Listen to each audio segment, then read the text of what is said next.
regulares, vamos a poder llegar a un buen diagnóstico. Entonces, además de la evaluación clínica, podemos ayudarnos de algunas otras pruebas, como una electronistagmografía, una tomografía, una resonancia magnética que es más precisa, ¿ok? Sigamos. Entonces, para esto ustedes tienen que saber bien qué es un vértigo, qué es un síncope, qué es un desequilibrio, qué es un mareo, ¿verdad? Entonces, empezamos.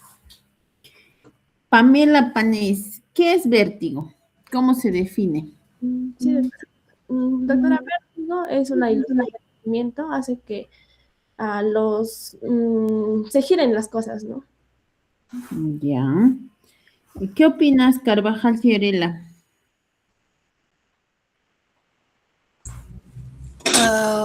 Doctora, o sea, opino igual que es la sensación que tienen los pacientes de que todo les está girando. O sea, ven que todo les está girando.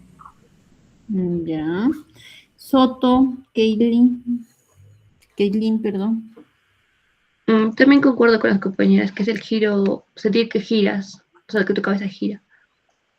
Y si te dice el paciente, no, doctora, las cosas giran, ¿es vértigo o no es vértigo?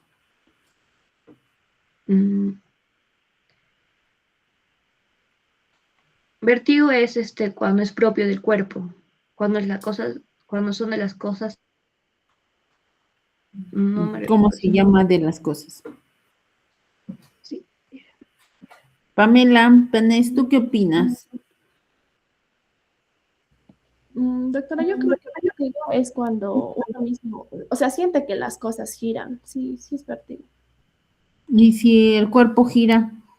También se considera vértigo, doctora. Andrea, te escucho. Doctora, yo iba a decir que es la sensación ilusoria de que el paciente está girando o su entorno está girando. Muy bien. Keilin, ¿tú qué opinas? Yo consideraba que el vértigo es la sensación de que gira el propio entorno y el cuerpo. Ya. Antes de que me olvide, quien quiera participar también puede levantar la mano y participa, ¿ok? Ya, entonces, muy bien. El vértigo es la ilusión de movimiento. Puede ser del propio ser o de su medio, ¿ok? Que lo rodea. O sea, el paciente puede venir a la consulta y dice, doctora, las cosas se mueven. No, doctora, yo me muevo. ¿Ok? En cambio, el mareo, ¿cómo es, Jorge Gómez?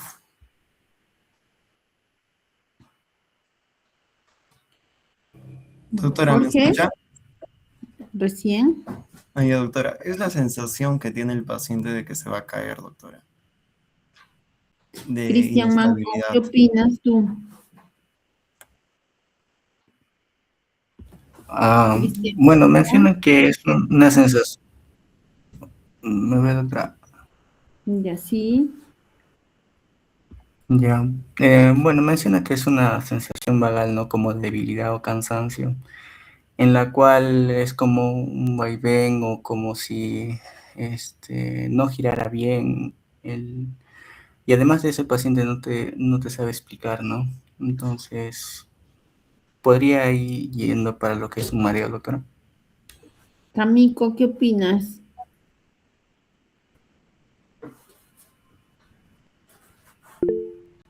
Garay Rojas, Camico, ahorita no sé quién levantó la mano.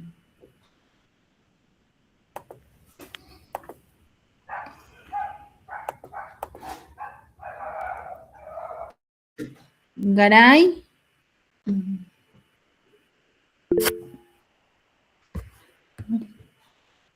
Josué, a ver, te escucho. En este caso, doctora, sería que el paciente está inestable, es un desequilibrio, ¿no? Acá no es que presenta giros, que siente que se mueven las cosas. Ya. ¿Y qué es? Josué, ¿no? Un ratito voy a poner tu punto. Un ratito, espérame. Ya. ¿Y qué es desequilibrio, Heisen? Cecilia.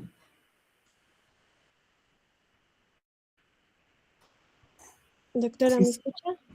Sí. Ay, a ver, espere, voy a prender mi cámara. Ya, aquí está. ¿Me ve? ¿Sí me ve? Ajá. Sí, hija. ¿Qué es desequilibrio? Ujú.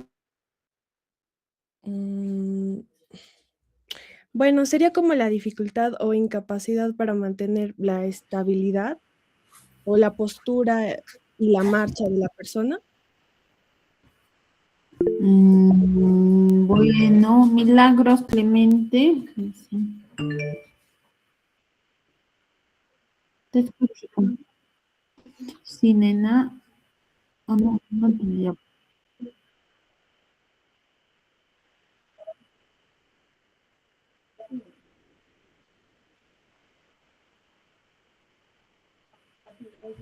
Ya. Entonces vamos a, antes de que sea más o menos, nadie ha dado la definición exacta. No es como, a ver, espera, mi hija, Jusara, ¿no? Sí, Sara, Jusara, espera, doctora. ya dame un tiempo. Tu apellido es López, ¿no, nena? Ya habla. Sí, Dime, doctora. hija. Se me escucha y se me ve, ¿verdad? Sí. Ok, doctora. Desequilibrio podríamos definirlo como una inestabilidad, ya sea al permanecer de pie o incluso al caminar. Esto va a hacer que se dificulte también el caminar, por ejemplo, en la oscuridad, que muchas veces pueden mejorar al sentarse, ¿no? Y esto puede ser ya sea progresivo e incluso brusco. Bueno, ya. Está cerca. Ya. Ahorita, ven. Sí. Un ratito. ¿Dónde está? Ya. Ay. Ya, mira, el mareo es la sensación de que el paciente no sabe definir cómo, pero va dice, voy de un lado para otro, siento que todo como que se va a mover, pero no se mueve, siento que piso algodones, o siento, ¿sabe qué, doctora? Que ¿cómo se llama? Mi cuerpo, está flotando, ¿me entiende? O siento, ¿sabe qué? Que estoy en el ascensor, eso es un mareo, ¿ya? Y ustedes le pueden precisar, señores, como cuando va al bar que o una mecedora, sí, ya. Entonces, giran las cosas, no giran las cosas. Entonces, si no giran, no es vértigo. Si giran, es vértigo, para empezar, ¿no? En cambio, el desequilibrio es la ausencia de equilibrio, como dice su nombre. El paciente no tiene estabilidad de estar de pie. En cambio, uno que tiene vértigo, mareo, puede tener desequilibrio como no. ¿Ok? Depende del grado y en qué patología estamos. Entonces, ustedes para primero llegar a un diagnóstico tienen que saber bien cómo se define cada término, ¿ok? Y el síncope, perdón, es la sensación de que el paciente se cae, se desmaya, pierde la estabilidad y todo, ¿no? Puede ser por una alteración a nivel vagal, vascular, cardiovascular, ansiedad, metabólica, hidroelectrolítica, tiene muchas causas, ¿ok? La mayoría de las patologías de síndrome vertiginoso periférico no se acompañan de desequilibrio, la mayoría, pero hay una que otra que sí puede ir acompañada, ¿ok? Listo, vamos a seguir. Entonces, cuando estamos hablando de lo que dice puntualmente su seminario, síndrome vestibular agudo, es la presentación de estos síntomas menor a 24 horas, que van a durar las 24 horas también, y los síntomas son intensos, que van a dificultar la marcha, porque el paciente que tiene vértigo no puede caminar, tiene que estar estático, derecho, ¿no? El paciente que tiene desequilibrio tampoco, el que está muy mareado tampoco, puede ir acompañado de náuseas, vómitos o no también, ¿ya? Y hay un protocolo, el famoso protocolo de Hintz, que siempre les pregunto en sus exámenes, que nos va a ayudar a diferenciar de forma rápida, de manera clínica, si es periférico o central, ¿ok?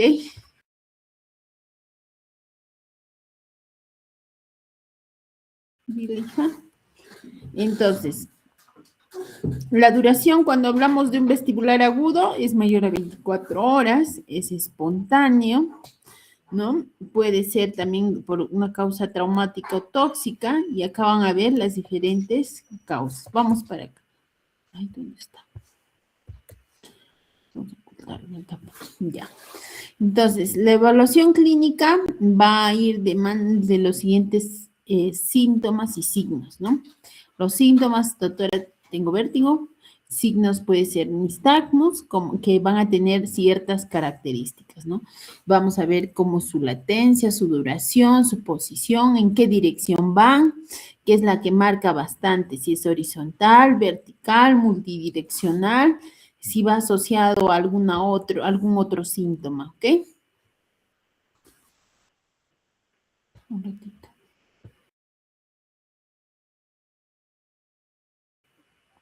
Cuando vamos a hablar también o diferenciar de vértigo periférico y central,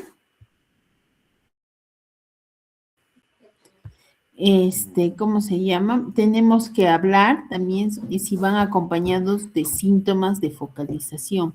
Todos los síntomas de focalización son prácticamente de origen central, ¿ok? Pueden haber síntomas en común, como es la hipoacusia o tinnitus, que pueden estar presentes en ambos, pero mayormente se presentan en los vértigos periféricos, ¿ok?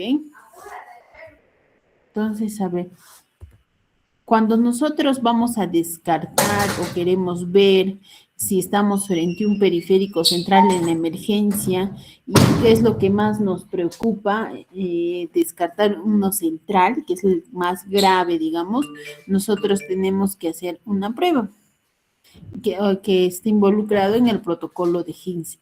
Nos va a ayudar a diferenciar de forma rápida porque esto se hace positivo, o sea, habla de un Higgs positivo, si ya se instaura un problema central, en menos de 24 horas ya nos podemos dar cuenta, a diferencia de que una resonancia no siempre sale en las primeras 24 horas positivas.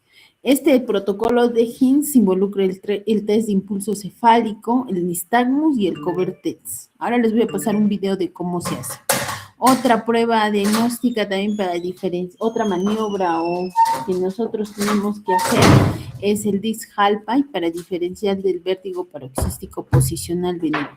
Ahora les voy a pasar un video donde ustedes van a poder ver cómo se hace el protocolo de Higgs clínicamente, ¿ya? Me avisan si no ven, ¿ya? Un ratito.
Ahora les comparto.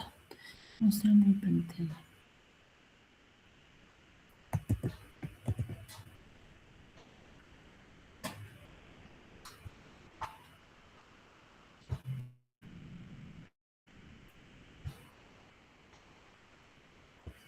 Ya, venga, por favor. Herramienta diagnóstica que nos... ¿Están escuchando y ven? ¿Pueden ver mi pantalla, chicos, chicas? Sí, doctora. Ya. Para distinguir causas periféricas de infartos posteriores en pacientes con un cuadro de mareo o vértigo agudo. Como todo en medicina, no es infalible y tiene sus limitaciones, pero sí puede ser útil conocerlo como herramienta complementaria a la exploración física y pruebas habituales, ya que hay estudios que han demostrado que puede tener una sensibilidad mayor que la resonancia cerebral en las primeras 24 o 48 horas, eso sí, en pacientes seleccionados.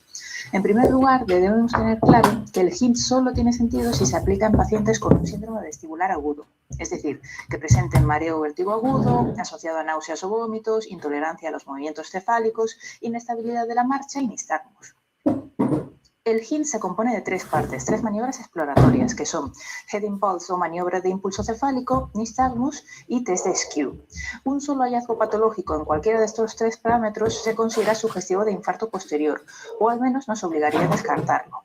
Como componente adicional, el llamado HINTS Plus añade un cuarto dato a tener en cuenta. Una pérdida auditiva aguda unilateral será, pese a que pueda parecer lo contrario, sugestiva de causa central, habitualmente de un problema vascular por un infarto lateral pontino.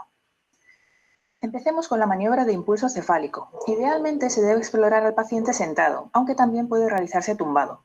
Se le pide al paciente que fije la mirada en un punto, nuestra nariz, en el techo, y se le rota la cabeza suavemente hacia la derecha e izquierda varias veces. En un momento dado, hacemos un giro brusco hacia uno de los lados y volvemos a centrarla. La presencia de sacada ocular correctiva unilateral sería sugestiva de patología periférica. Ojo aquí porque un HIT normal, o sea, la ausencia de dicha sacada, sería lo sugestivo de central y por lo tanto preocupante. Pero también podría ser así en un paciente sano, por lo que es importante aplicar e interpretar este test solo en pacientes con un síndrome vestibular agudo. ¿Está claro? Aquí tenemos un paciente con neuritis vestibular y por lo tanto con una sacada ocular correctiva en la maniobra de impulso cefálico. La sacada es un movimiento ocular para reposicionar el ojo hacia el punto que está mirando para lograr mantener la fijación. Cuando movemos rápidamente la cabeza del paciente hacia su izquierda, observamos la sacada correctiva, no así hacia el lado derecho. Otro ejemplo de paciente con sacada correctiva, en este caso derecho, y por tanto con un vértigo de causa periférica. Este paciente presenta un nistagmus izquierdo. Al realizar la maniobra de impulso cefálico hacia el lado derecho, observamos la sacada ocular correctiva. Se trata de un HIT anormal positivo y por tanto sugestivo de causa periférica. Tenemos a continuación otro ejemplo similar. Sacada ocular correctiva al moverle la cabeza hacia la derecha.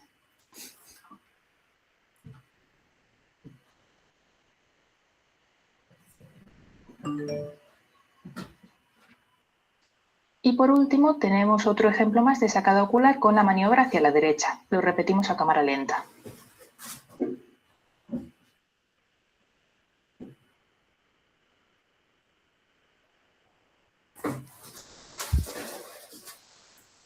Pasemos al segundo punto del HINTS, el nistagmus. Se pide al paciente que desvíe la mirada primero hacia la derecha y luego hacia la izquierda, sin fijar la mirada a ser posible. Será sugestivo de causa central cualquier nistagmo vertical o bien horizontal bilateral. Recordemos que los nistagmus se definen por su componente rápido, es decir, bilateral no quiere decir que el paciente presente nistagmus tanto cuando desvía la mirada hacia la derecha como hacia la izquierda, sino que el componente rápido sea tanto hacia la derecha como hacia la izquierda, es decir, de dirección cambiante. Aquí tenemos un nistagmus patológico, direccional. Cuando el paciente mira hacia su derecha, el nistagmus es derecho. Pero cuando mira hacia su izquierda, la dirección cambia y se vuelve izquierdo. Se trata de un hallazgo poco sensible, no muchos pacientes con vértigo central lo presentan, pero muy específico. Aquí tenemos el ejemplo opuesto, un caso de vértigo de causa periférica derecha. Cuando el paciente mira hacia su izquierda, el nistagmus es izquierdo. Y cuando mira hacia su derecha, aunque es menos intenso, sigue siendo izquierdo.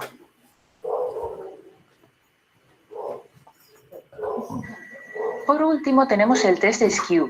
Se le pide al paciente que fije la mirada en un punto. Le cubrimos un ojo durante un par de segundos y nos fijamos en ese ojo al descubrirlo.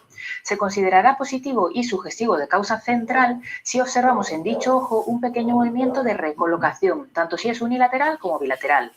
Aquí podemos observar cómo al destapar el ojo derecho, este se desplaza levemente en dirección medial y en diagonal hacia arriba. En esta mujer, en cambio, al destapar el ojo izquierdo, vemos que tiene un pequeño desplazamiento lateral. En cualquiera de los dos casos, el diagnóstico final fue un infarto cerebeloso. Estos signos pueden terminar corrigiéndose después de varios intentos, por lo que es importante fijarse bien desde el principio. También tenemos la posibilidad de grabarlo en vídeo para revisarlo después. Sobra decir que los antecedentes del paciente, una anamnesis detallada, la exploración física completa, etcétera, son fundamentales y que esto se trata solo de una herramienta más a la hora de realizar el diagnóstico. Pero como podéis ver, y aunque la experiencia también es un factor importante, se trata de maniobras que se pueden realizar a pie de cama sin excesiva dificultad. Nada más por hoy y espero que os resulte útil. Un saludo.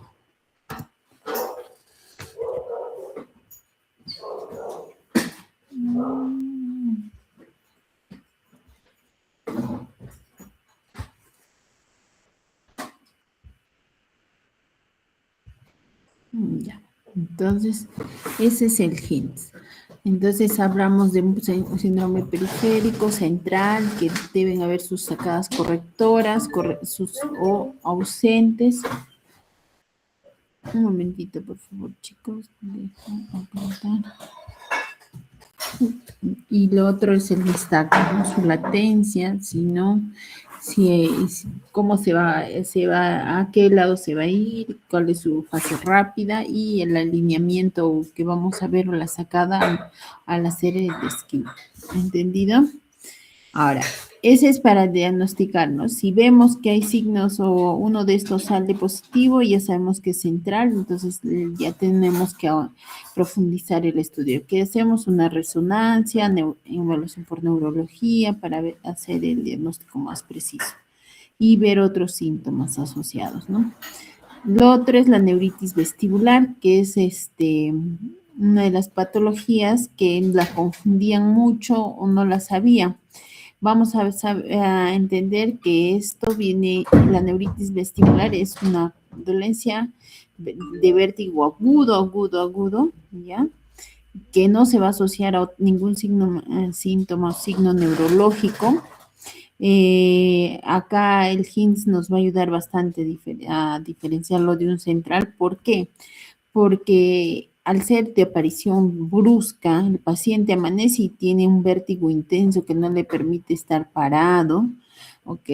Quiere estar echado para un lado nada más, es de forma rápida, se acompaña de bastantes náuseas, vómitos, sudoración fría, palpitaciones, el paciente siente que el mundo se le cae, ¿ya?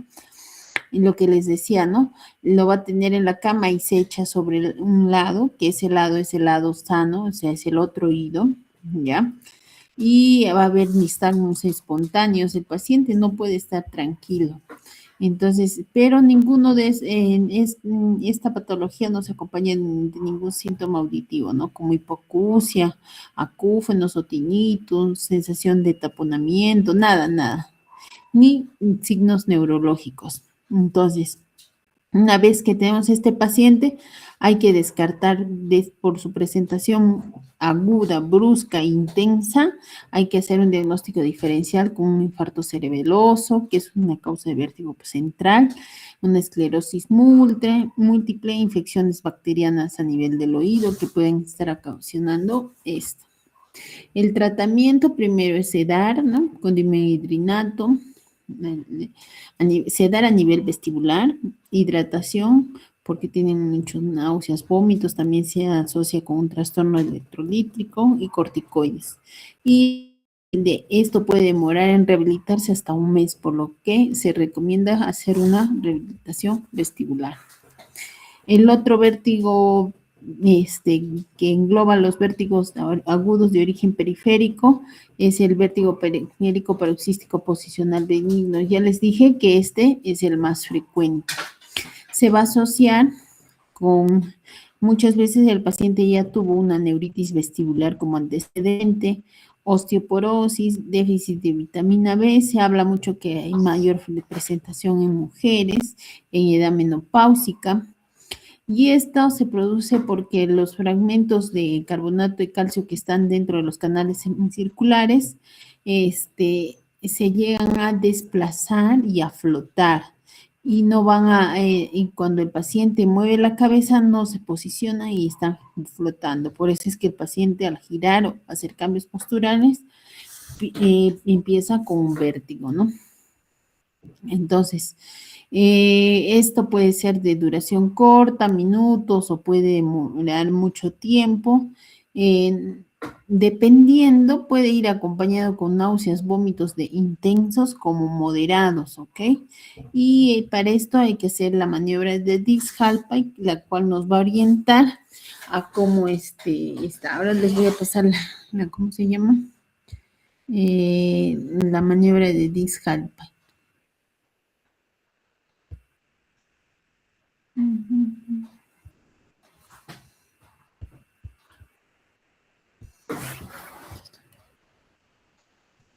Un ratito, acá está.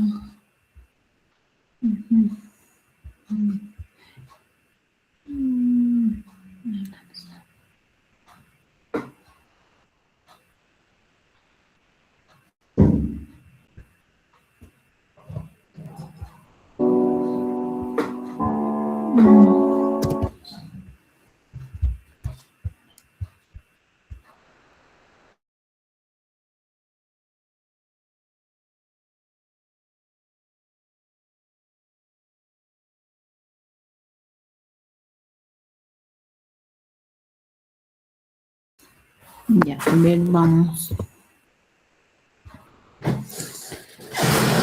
Ahora sí, a ver, me avisan si escuchan. Normally, only with head movement does fluid within the inner ear also move, informing the brain that a head turn occurred. However, should a crystal called an otolith gets displaced into the posterior canal of the inner ear, BPPV dizziness occurs. Fluid movement occurs due to the crystal rather than head turns, causing the brain to think movement has occurred even though none has happened. The Epley maneuver is performed to treat this posterior canal. Ya. Antes de empezar con esto, tengo que preguntar algo. A ver, vamos. Francini Cuyutupac, ¿cuántos canales semicirculares tenemos?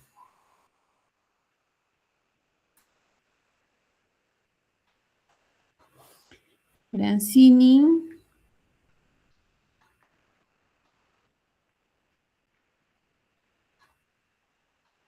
Chicas, hola. ¿Me escucha? No te escucho. Doctora, ¿me puede escuchar? Yes. ¿Cómo? ¿Me puede escuchar, doctora? Te escucho, te pregunté cuántos canales semicirculares tenemos. Tenemos tres, doctora. ¿Cómo se llaman? El canal anterior, bueno, el posterior y el lateral, que también es el horizontal. Ya. Y dime, ¿cuál es el canal semicircular que se afecta con mayor frecuencia a un vértigo paroxístico periférico? Se pueden afectar cualquiera de los tres, pero ¿cuál es el con mayor frecuencia se afecta? ¿No sería el semicircular posterior, doctora? No sé, tú dime. El semicircular posterior. En el benigno, ¿cierto? Heisen, tú querías intervenir, dime. Doctora, también el canal semicircular posterior es el más afectado en el vértigo funcional paroxístico benigno, lo que dijo. Ya. Y a ver, María Elena Gozar, ¿cuáles son las partes de los canales semicirculares?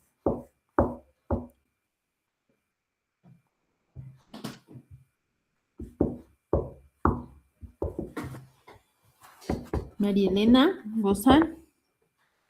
Sí, doctora. Bueno, tiene un conducto semicircular, que es la estructura tubular. Tiene lo que es la ampolla. Ya. La cresta ampular. Ya. La cúpula. Ya.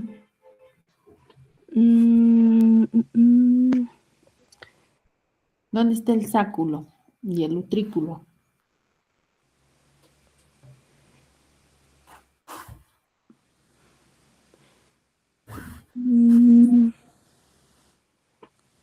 Ya. ¿Tú qué opinas, Milagros?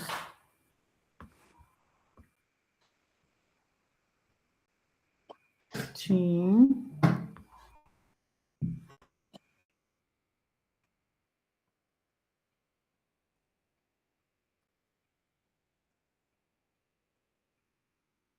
Ya, pues la cóclea no pertenece al canal semicircular. Esa es la parte anterior del oído interno. La cóclea no, ya. Entonces, entendiendo eso, si están mirando el video, que ahorita les voy a poner play, van a entender cómo cada canal semicircular se posiciona, ¿ok? Y para tal hay que reposicionar. Dependiendo a dónde se oriente el nistagmus, vamos a decir, tiene un vértigo del canal semicircular lateral, posterior, superior, ¿ok? ¿Dónde está mi play? Acá. Ya. By trying to get the loose Ya. crystal out of Entonces al paciente se le sienta, se le va a reclinar la cabeza a 45, se le gira primero a 45 grados, tiene que tener una caída, ya, más o menos de unos también 45 a 60 grados, y ahí se va a manifestar. 45 Miren, degrees and the body laid back such that the head is extended about 20 to 30 degrees. If BPPV is present, eye twitching called nystagmus miren a will dónde occur. va. After 30 to 60 seconds, the head is turned at 90 degrees to the opposite side and held for another 30 to 60 seconds. The head is then further rotated another 90 degrees, accomplished by having the patient turn onto their side, which is then held for another 30 to 60 seconds. At this point, the head should be turned 45 degrees from the horizontal. When performing this maneuver, another individual can help with these position changes. The maneuver is then completed by having the patient sit up. So what's going on with these position changes? Essentially, the head is moved in such a way to manipulate the crystal to fall towards the canal opening. With each position change, it takes about 30 to 60 seconds for the crystal to settle into the most dependent position in the canal. If turns are made before the crystal has a chance to settle, the crystal may fall back the wrong way and the maneuver will fail. It's also important that the head positions are angled correctly, or else the crystal will not settle to the correct position in the canal and the maneuver will fail. Also, if the position changes are done too slowly, the crystal may not settle quickly enough from lack of momentum and the maneuver will also fail. Once the crystal falls out of the canal, the dizziness should resolve if due to posterior canal BPPV. Listo.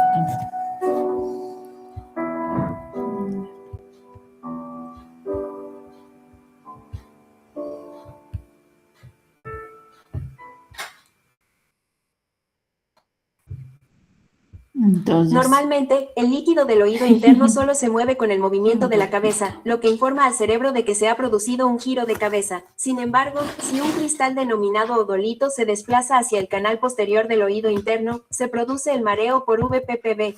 El cristal, no los giros de cabeza, provoca el movimiento del líquido. El cerebro lo interpreta como movimiento real, aunque no lo hay.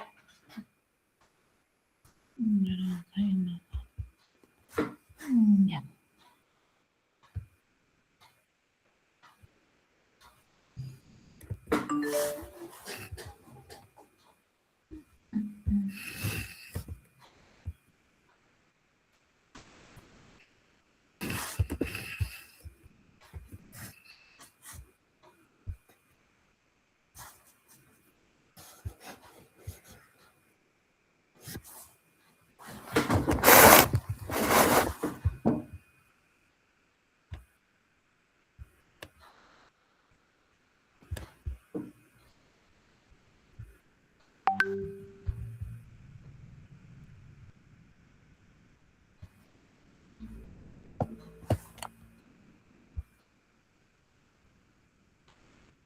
Entonces, de acuerdo a donde esté localizado, ¿cómo se llama? El canal, o afectado, perdón, el canal semicircular, vamos a hacer las maniobras de reposición, que ese es el tratamiento para el vértigo paroxístico posicional benigno.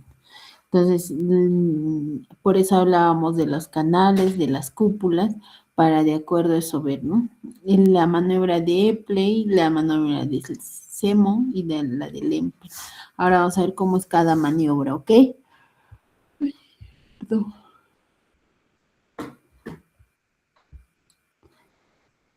Vamos.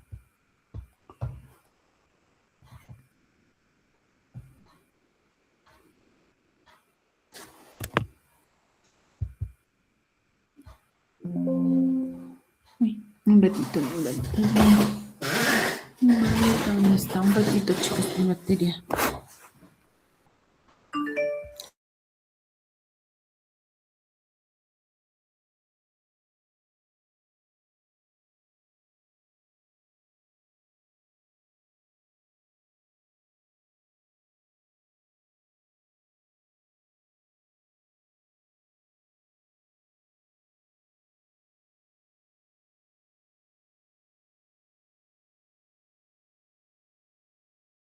Ya, entonces vamos a hablar sobre la maniobra de play, ¿ok?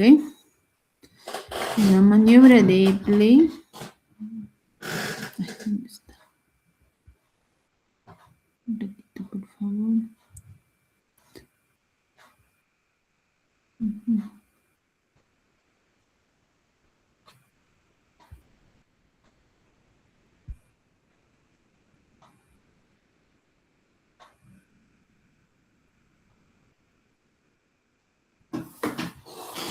Listo. La maniobra de Simon. Ay, este es de Simon, perdón. Un ratito, por favor. ¿Dónde está? Descargado. Limper.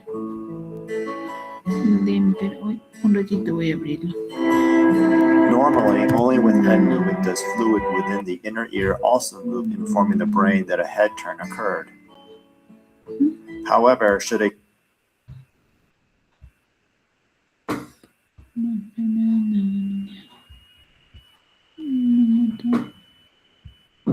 No está abierto.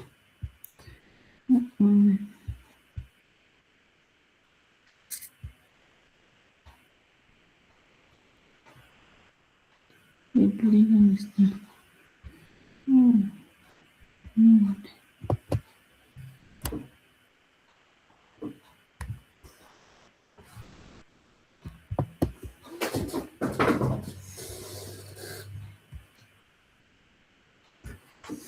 Y ahora sí. Espérenme, ya. Esta es la de play, ¿ya? Que es la... normally only with head movement does fluid within the inner ear also move, informing the brain that a head turn occurred. However, should a crystal called an otolith gets displaced into the posterior canal of the inner ear, BPPV dizziness occurs. Fluid movement occurs due to the crystal rather than head turns, causing the brain to think movement has occurred even though none has happened.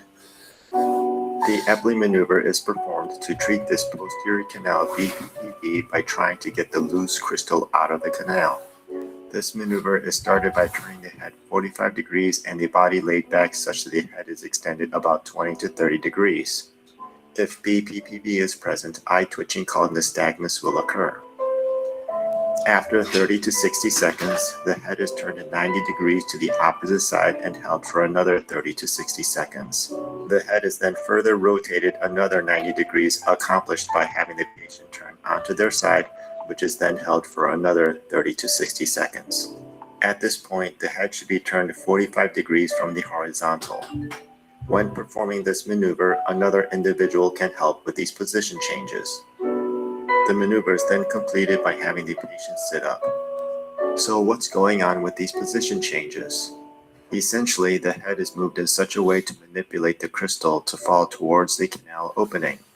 With each position change, it takes about 30 to 60 seconds for the crystal to settle into the most dependent position in the canal. If turns are made before the crystal has a chance to settle, the crystal may fall back the wrong way and the maneuver will fail. It's also important that the head positions are angled correctly, or else the crystal will not settle to the correct position in the canal and the maneuver will fail. Also, if the position changes are done too slowly, the crystal may not settle quickly enough from lack of momentum and the maneuver will also fail. Once the crystal falls out of the canal, the dizziness should resolve if due to posterior canal BPPV. Listo. Ese es sobre el canal posterior. Ahora vamos a hablar la maniobra de Semo. Ok.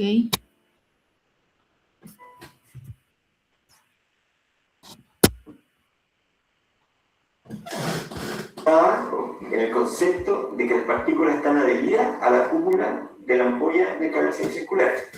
Por lo tanto, necesito un movimiento brusco para poder desprenderlas y moverlas.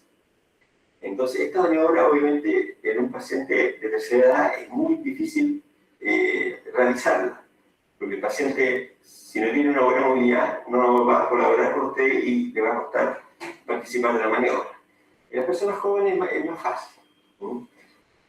Ponemos un paciente joven, vamos a mostrarle bien cómo se hace la maniobra. Esta maniobra se hace con el paciente sentado mirando directamente hacia el lado, hacia ustedes, ¿cierto? Y lo que yo voy a hacer nuevamente, voy a elegir el oído que está comprometido. Ya vemos que el oído derecho era el oído que él tenía el vértigo postural. Por lo tanto, el movimiento que voy a hacer, yo lo voy a acostar sobre su lado derecho. Y siempre con las piernas colgando, o sea, bueno, con las piernas hacia el lado. Porque el movimiento que viene a continuación es el que necesito en esta posición para poder hacer el movimiento completo. Si usted lo tiene acostado como es tradicional, le va a costar mucho hacer la maniobra. Entonces, vamos a hacerlo, vamos a acostarnos sobre el lado derecho. Yo lo puesto ahí, ¿cierto? De nuevo, espero, habitualmente aquí se desencadena nuevamente, ¿cierto? El vértigo. Y una vez que ha pasado alrededor de estos 30 a 45 segundos, ¿cierto? Yo voy a tomar el paciente y lo voy a llevar hasta el otro lado, miren. 1, 2, 3. Como ustedes se dan cuenta, la maniobra es bastante más brusca. En este momento, el paciente siente mucho vértigo con esta maniobra. Cuesta bastante mantenerlo tranquilo en esta posición. Y nuevamente voy a esperar, ¿cierto?, de 45 a 60 segundos, ¿cierto?, en esta posición. Y una vez que ha cesado el vértigo que se desencadenó, ¿no es cierto?, lo voy a sentar suavemente. Y esta vez lo voy a sentar con la cabeza así, ¿no es cierto?, con el mentón pegado al esternón. Entonces yo lo voy a llevar recto, cuando lo hice, a hacer 1, 2, 3, y yo voy a llevar la cabeza. Y lo voy a dejar en esa posición. Hasta que de nuevo no tenga ninguna molestia en el cielo. De nuevo, durante las siguientes 48 horas, voy a ver, puse una segunda almohada para dormir, ¿no es cierto? Y de nuevo la restricción de movimiento. O sea, el no girar, moverse bruscamente, sino que la simulación, como les contaba, esto de moverse como un robot, ¿no es cierto? Si alguien me llama de allá, del lado derecho, yo giro con todo mi cuerpo, ojalá sin mover mucho la cabeza. Con eso estoy favoreciendo que las partículas que logré devolver, ¿no es cierto?, hacia el ventrículo, se adhieran, ¿no es cierto?, y no regresen al canal sensible. Listo, vamos a pasar ahora a la otra maniobra.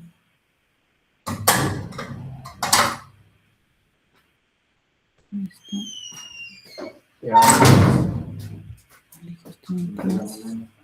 Un ratito, por favor.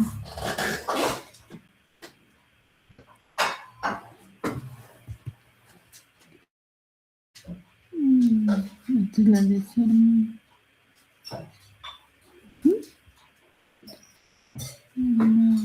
Esta es la maniobra Deple.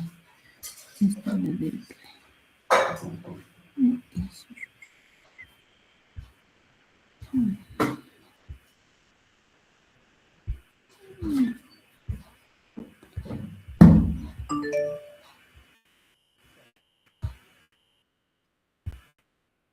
Lo que informa al cerebro de que se ha producido un giro de cabeza. Sin embargo, normalmente el líquido del oído interno solo se mueve con el movimiento de la cabeza, lo que informa al cerebro de que se ha producido un giro de cabeza. Sin embargo, si un cristal denominado odolito se desplaza hacia el canal posterior del oído interno, se produce el mareo por VPPV. El cristal, no los giros de cabeza, provoca el movimiento del líquido. El cerebro lo interpreta como movimiento real, aunque no lo haya. Cuando se realiza la maniobra de Epley para tratar el VPPV del canal posterior, se intenta extraer el cristal suelto del canal con una secuencia específica de movimientos de cabeza. Esta maniobra se inicia girando la cabeza mientras se está sentado 45 grados hacia el lado culpable que desencadena el mareo de forma más intensa. A continuación, se recuesta el cuerpo manteniendo el giro de cabeza de 45 grados. Al tumbarse del todo, la cabeza debe inclinarse 30 grados hacia atrás. Una almohada colocada detrás de los hombros puede ayudar a conseguir el ángulo adecuado. Si el oído culpable es el izquierdo, el primer giro de cabeza sería hacia la izquierda en lugar de hacia la derecha. Si hay VPPV, se producirá un espasmo ocular rítmico denominado nestagmas. Después de 30 a 60 segundos, se gira la cabeza 90 grados hacia el lado opuesto y se mantiene durante otros 30 a 60 segundos. A continuación, se gira la cabeza otros 90 grados, lo que se consigue haciendo que el paciente se ponga de lado, lo que se mantiene durante otros 30 a 60 segundos. En este punto, la cabeza debe girarse 45 grados respecto a la horizontal, de manera que la persona mire hacia el suelo. Al realizar esta maniobra, otra persona puede ayudar con estos cambios de posición. La maniobra se completa haciendo que el paciente se siente de nuevo. Tenga en cuenta que con cada cambio de posición, el mareo puede reaparecer y es perfectamente normal.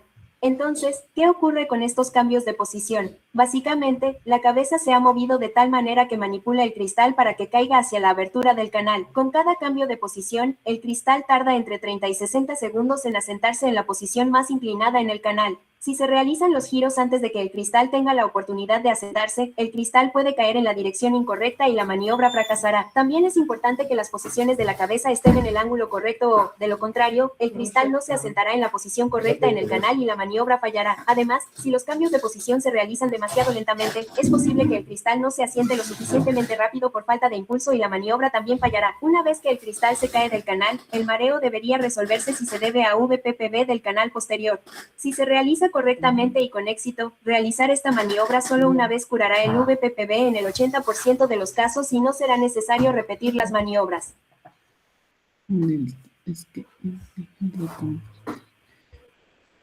¿Cómo se siente tener 68 años? Incluso mejor que cuando... Nos falta la lente, me estoy...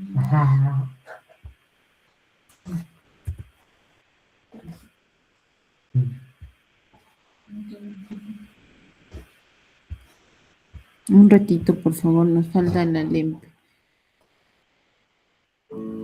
Ya. Ahorita, esta es la lente.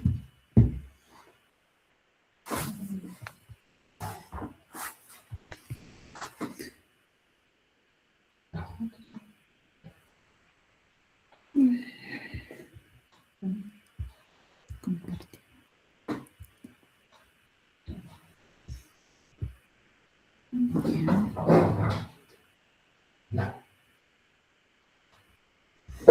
Vamos, empezamos.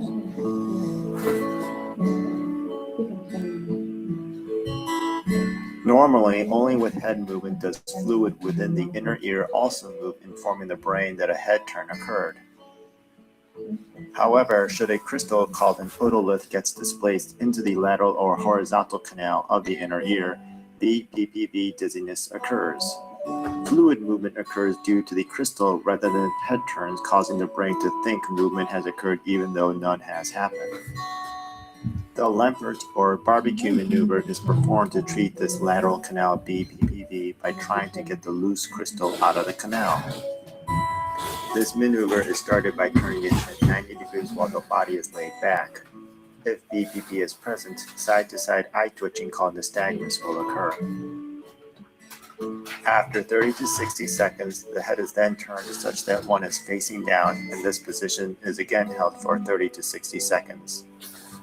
The head is then further rotated another 90 degrees. When performing this maneuver, another individual can help with these position changes. Finally, the Lempert maneuver is completed by rolling the head and body back to the original starting position before sitting back up. At this point, the loose crystal should have come out of the canal, causing no further problems. So what's going on with these position changes? Essentially, the head is moved in such a way to manipulate the crystal to fall towards the canal opening.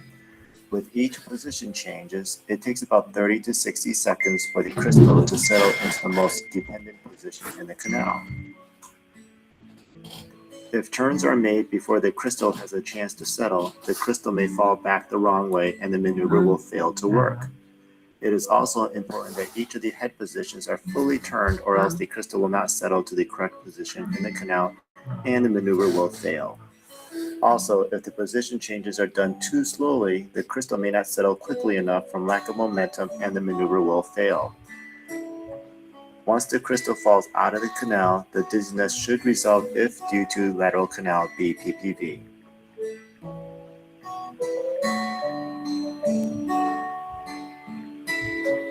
Ya, ¿entendieron?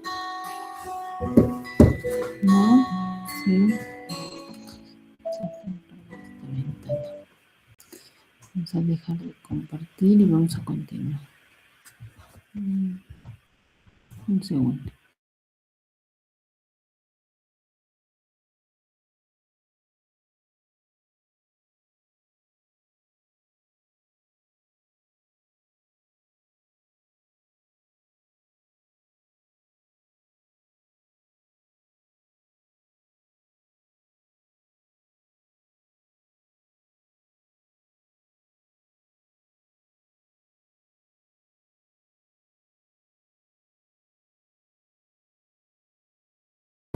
Ya, vamos a continuar.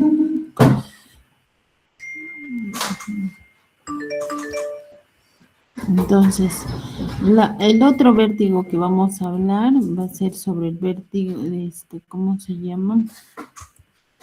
El Menier o la enfermedad de Menier, que este es un vértigo, se va a caracterizar por una triada: vértigo, hipoacusia y tinnitus. Suele ser también de presentación aguda, pero los síntomas no siempre son intensos, ¿ok? Pueden ir con intensos síntomas de intensidad leve, moderada o severa, ¿ok? Y es fluctuante algunos síntomas, como la hipoacusia y el tinnitus, ¿ok?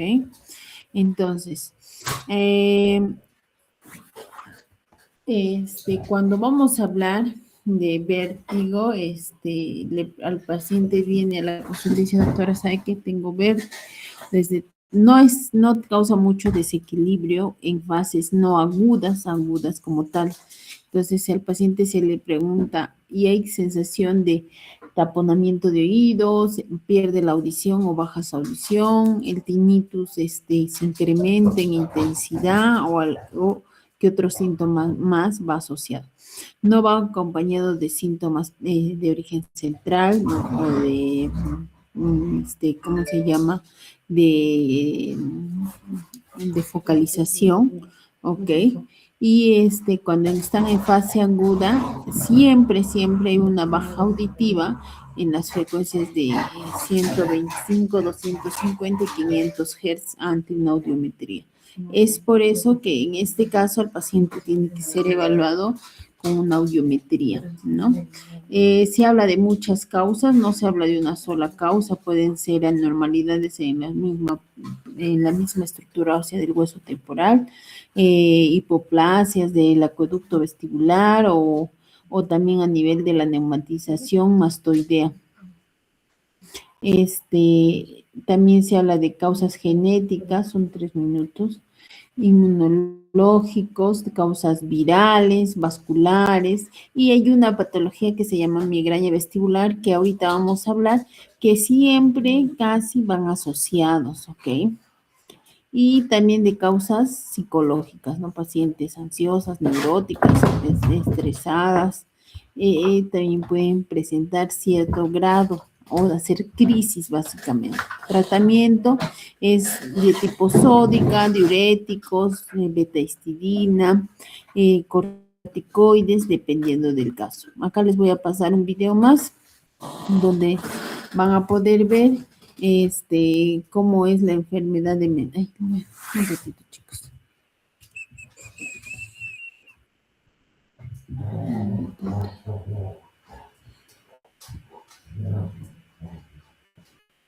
Pensé que ya había acabado todos mis videos. Cómo es la dilatación que se produce a nivel de los estos.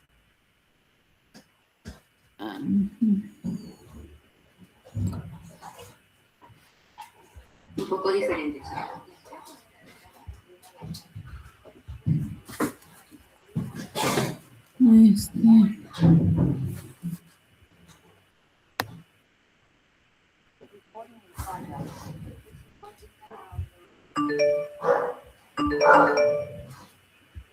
Aquí está. Ya. ¿Dónde estamos? A ver. Un ratito, chicos.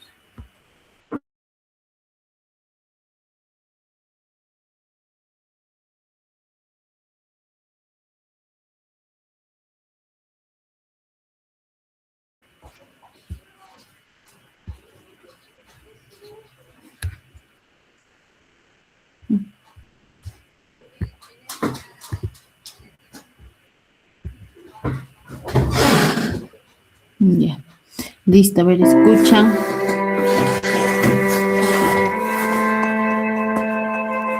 Meniere's disease is characterized by tinnitus and ear fullness that is followed by severe spinning attacks that last hours to days. It is hypothesized that Meniere's disease is due to an abnormal increase in fluid within the endolymphatic chamber found within the inner ear. Here we have the endolymphatic chamber in green and the surrounding perilymphatic chamber in blue. The vestibular membrane separates the endolymphatic from the perilymphatic chambers. The fluid within each of these chambers are different and kept at a stable equilibrium. However, for unclear reasons, patients with Meniere's disease will start to suffer from excessive fluid buildup within the endolymphatic chamber, causing the vestibular membrane to start stretching. When this happens, symptoms of ear fullness and tinnitus occur. Should enough fluid fill the endolymphatic chamber, the vestibular membrane will eventually rupture, causing the fluids between the chambers to mix, resulting in symptoms of spinning dizziness, also known as vertigo. Over hours to days, the vestibular membrane will slowly heal back together, and the fluid within the endolymphatic and perilymphatic chambers will revert back to normal, resulting in restoration of normal hearing and balance.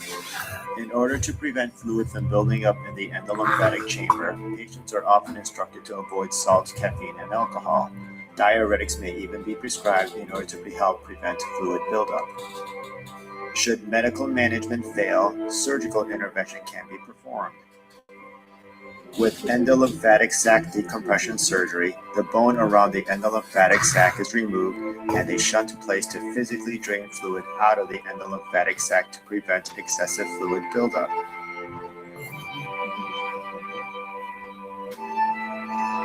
In another variation of this surgery called endolymphatic duct blockage, bone is removed around the duct and a clip placed to prevent fluid that is produced by the sac from building up in the rest of the inner ear.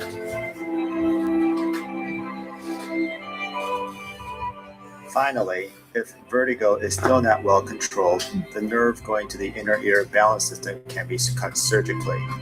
Alternatively, special drugs can be injected into the inner ear to chemically destroy the balance system.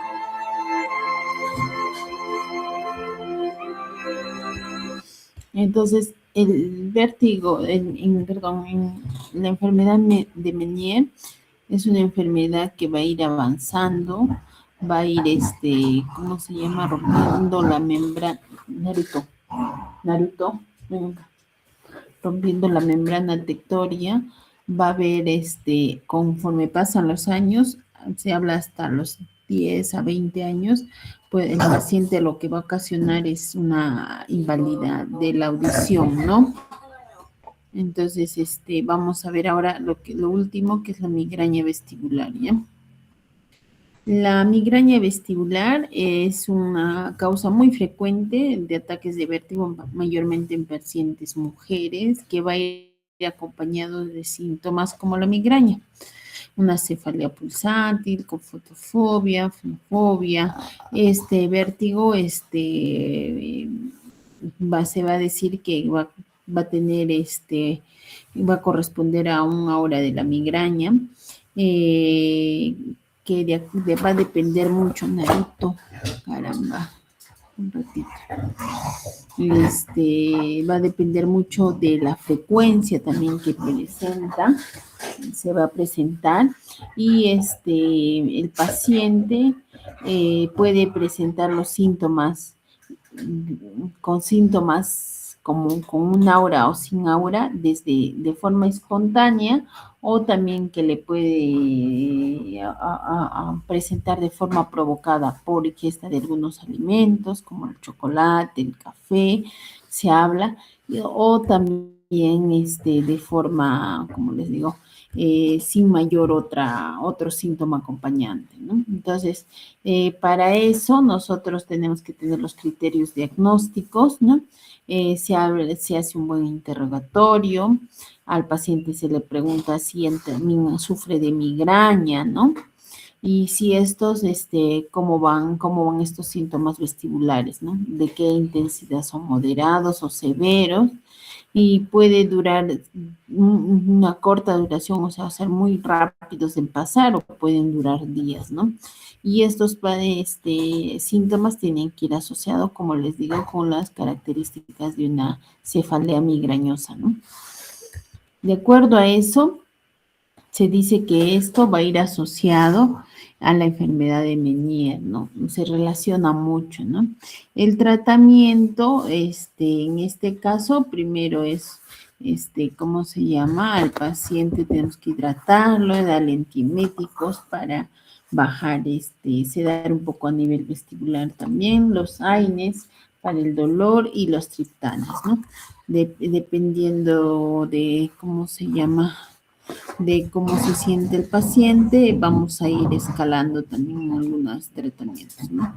Entonces, recordar que cuando hablamos de un síndrome vestibular agudo, estamos hablando de que tenemos que hacer un abordaje integral, donde vamos a tener que hacer una buena historia clínica, un buen examen físico y dependiendo de lo que ya estamos presumiendo, vamos a ampliar con algunos exámenes auxiliares y diferenciar bien de un vértigo periférico o de un vértigo central.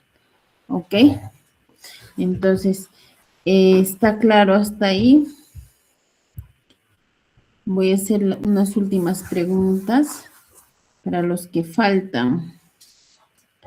A ver, nos faltaba Clemente Quispe Milagros, ¿no? Naruto, ven. Naruto. Ven.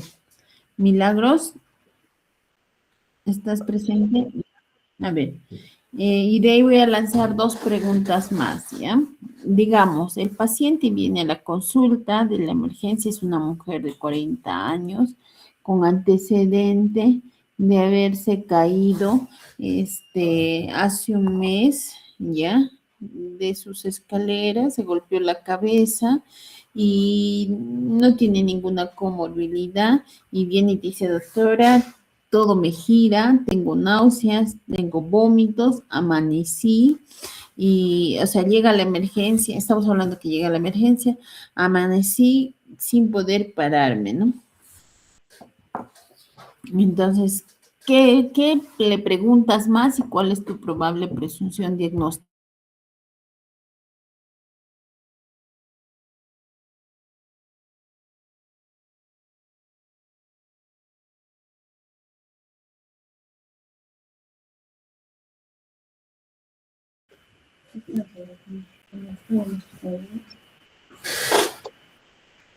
Ahora sí.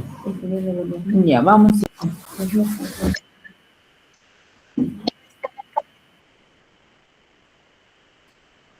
Ujú.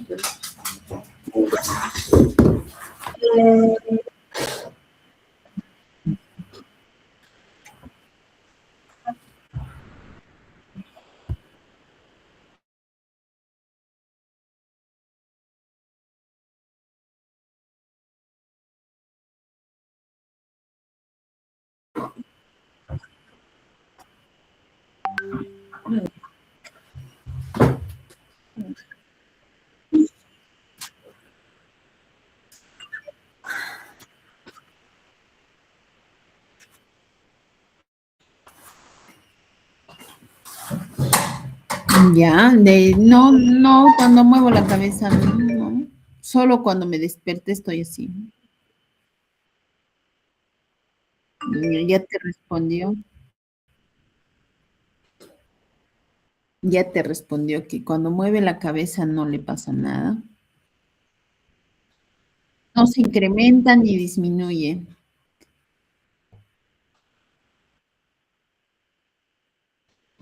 ¿Qué pensaríamos? ¿Cuál de los vértigos que hemos hablado podría encajar acá?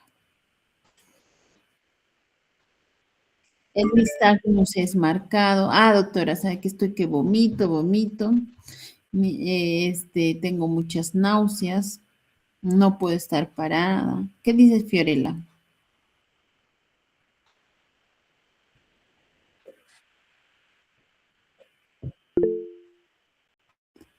Ahorita Andrea. Fiorella. Fiorella ya se fue. No, sí, doctora, estoy acá. Ay, ay, yo pensé que solo estabas conectada. ¿Qué piensas? Andrea, te escucho, Andrea. Sí, doctora. Ok. eh, Como dijo que no se puede poner de pie y cómo se llama el movimiento no depende de la posición, podría sospechar de un síndrome vestibular agudo central, quizá por el vértigo continuo, por las náuseas, los vómitos, y pues bueno, que inició después de haberse caído. No, antecedente de hace un mes de haberse caído, pero nada tiene que ver que... Sí, hay síntomas distractores, ¿no? Ya, en una pregunta. Siempre cuando viene tienen que diferenciar bien. Y por eso tienen Doctora, que... Dime, dime. disculpe, entonces puede ser vértigo posicional paroxístico. No, porque ya te dijo que cuando mueve la cabeza no hay. A ver, ¿qué opinas, Pamela? Doctora, yo preguntaría si tiene síntomas auditivos. No, no tengo tinnitus. O por un poquito, doctora. No se me tapa el oído. Kaylin, ahorita Yusara López, ¿no? ¿Dónde estás? Kaylin, ¿estás ahí?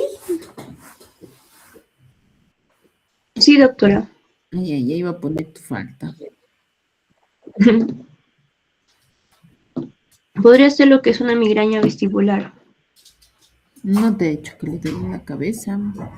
En la migraña tiene que haber cefalea. ¿Quién levantó la mano, Yusara?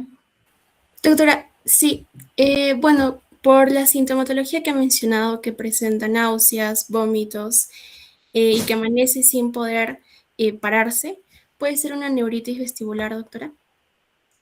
¿Qué dices, Josué? Tú levantaste la mano. Sí, concuerdo con mi compañera en una neuritis vestibular.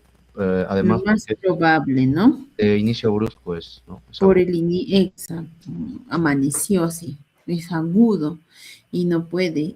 Un distractor es el antecedente igual. Cosa distinta sería si el paciente dice, no sabe qué, doctora, sí me caí, y desde que me caí, o bueno, no siento vértigo cuando me echo a la cama, cuando recojo las cosas del piso, cuando me muevo, ahí sí, ¿qué sería? A ver, vamos a darle otra oportunidad a Claudia. Y Milagros, y Elena, y Joaquín, hablen o callen para siempre. Hasta ahora tienen 10. Cristian. Sí, doctora. Me dice que tiene de corta duración. Yo le preguntaría si es de corta duración. Ya.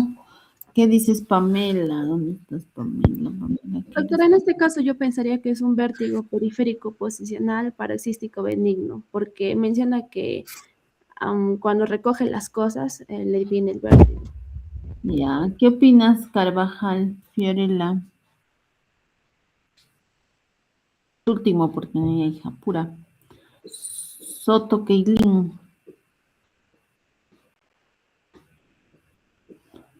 Doctora, disculpe que le moleste, se me fue un ratito el internet. ¿Puede repetir otra vez la pregunta, por favor? Estábamos hablando de un caso que ya le hemos cambiado algunos síntomas. El primero, por la forma de aparición y por todo, era una probable neuritis vestibular. Pero cuando... Un ratito, chicos.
Ya, perdone, si no quiero una llamada aparentemente urgente. Ya, habíamos cambiado ya el enfoque. Distinto era que el paciente dice, ¿no? Me golpeé la cabeza y desde ahí empiezo con vértigos o se presentan cuando muevo la cabeza o al recoger las cosas, ¿no? Pueden ir acompañados de náuseas, vómitos. ¿Ahí qué podría ser? Esa es la pregunta. ¿Ya está claro para ti, Milagros? A ver, te escucho.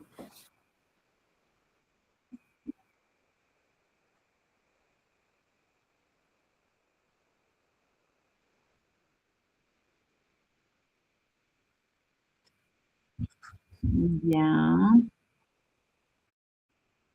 María Elena. Doctora, ya que usted menciona las náuseas, vómitos y que el vértigo se desencadena al mover la cabeza o aparece al agacharse o recoger cosas, podríamos pensar también en un vértigo posicional paroxístico benigno, porque es desencadenado por el movimiento. ¿Tú qué opinas? Sí, doctora, también un vértigo posicional paroxístico benigno, porque es la causa más frecuente de vértigo periférico. Ya, eso espero, no, pues necesariamente va con la clínica, ¿no? Y ya, Claudia. Sí, doctora, como mencionaba clínicamente, ¿no? Breves episodios de vértigo, preguntarle también si tiene zumbidos, hipoacusia en este caso nos dice que no, y más que nada el vértigo brusco de corta duración, ¿no? No nos dice exactamente cuántos segundos o de repente es de segundos al minuto, pero justificando la corta duración y el desencadenante asociado al movimiento de la cabeza, podemos pensar en un vértigo posicional paroxístico benigno. Ya. Cristian y Jorge, ¿ustedes cuándo van a hablar? Ni el otro curso. Ya. Voy a hacer otra pregunta. Listo. Entonces, si se relaciona a movimientos posturales, yo puedo sospechar y lo tengo que corroborar con el Dix-Halpern, ¿ok? Si sale positivo, significa que es vértigo paroxístico posicional. Si sale negativo, en ese caso, tengo que indagar más causas, tengo que examinar mejor, tengo que ver cómo es el nistagmus. Tengo que hacer mi protocolo de HIMSS, ¿ok? Considerando. Ahora, vamos a hablar otra cosa. Si el facilito ya. Si el paciente, digamos, es una paciente o es un paciente varón que llega de viaje del extranjero con 10 horas de vuelo, baja del avión y empieza a tener sensación de oído tapado. Bueno, ya está hace una semana en Perú y a la semana, en los días, en esa semana, desaparece esa sensación de oído tapado, pero empieza con un vértigo. Que en ese momento se asocia a un zumbido o tinnitus de oído y cierto grado de plenitud aural. ¿Cuál es el diagnóstico, hombres del grupo? Quiero escucharles. Sería enfermedad de Menier. Claro. Ya, ¿por qué sería un Menier?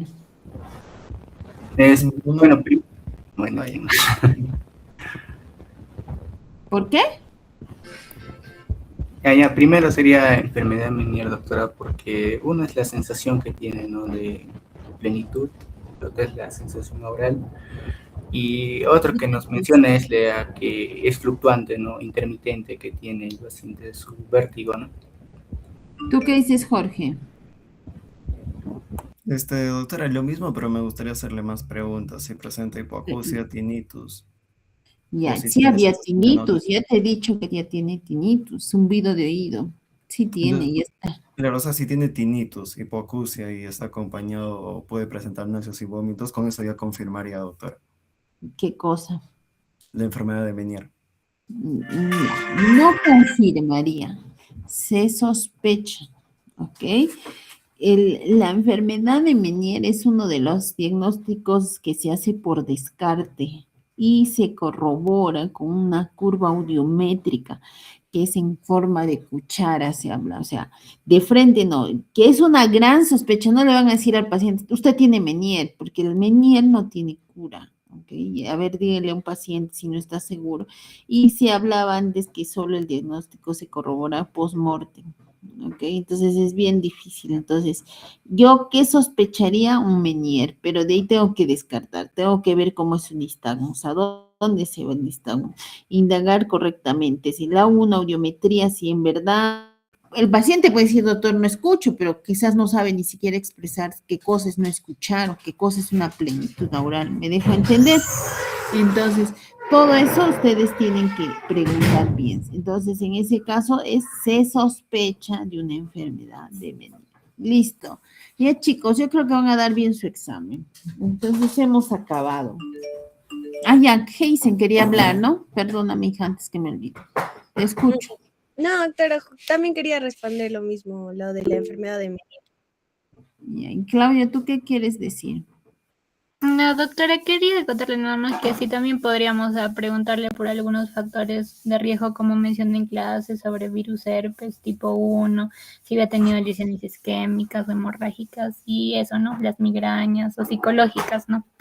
Que tiene Claro, mucho estrés, cuando tú fatiga. sospeches, por ejemplo, dice el paciente, ¿no? Doctora, no escucho, cuando le llevas, le haces la audiometría y está en normoacusia, o sea, escucha normal, o vas y es una paciente que está agitada, preocupada, que la ves alborotada, y ya ves que es una paciente ansiosa o que tiene problemas, no lo sé, ¿no? Entonces ya tú vas sospechando, por eso es importante el interrogatorio, por eso es importante el tener un buen contacto paciente-médico, ¿me dejo entender?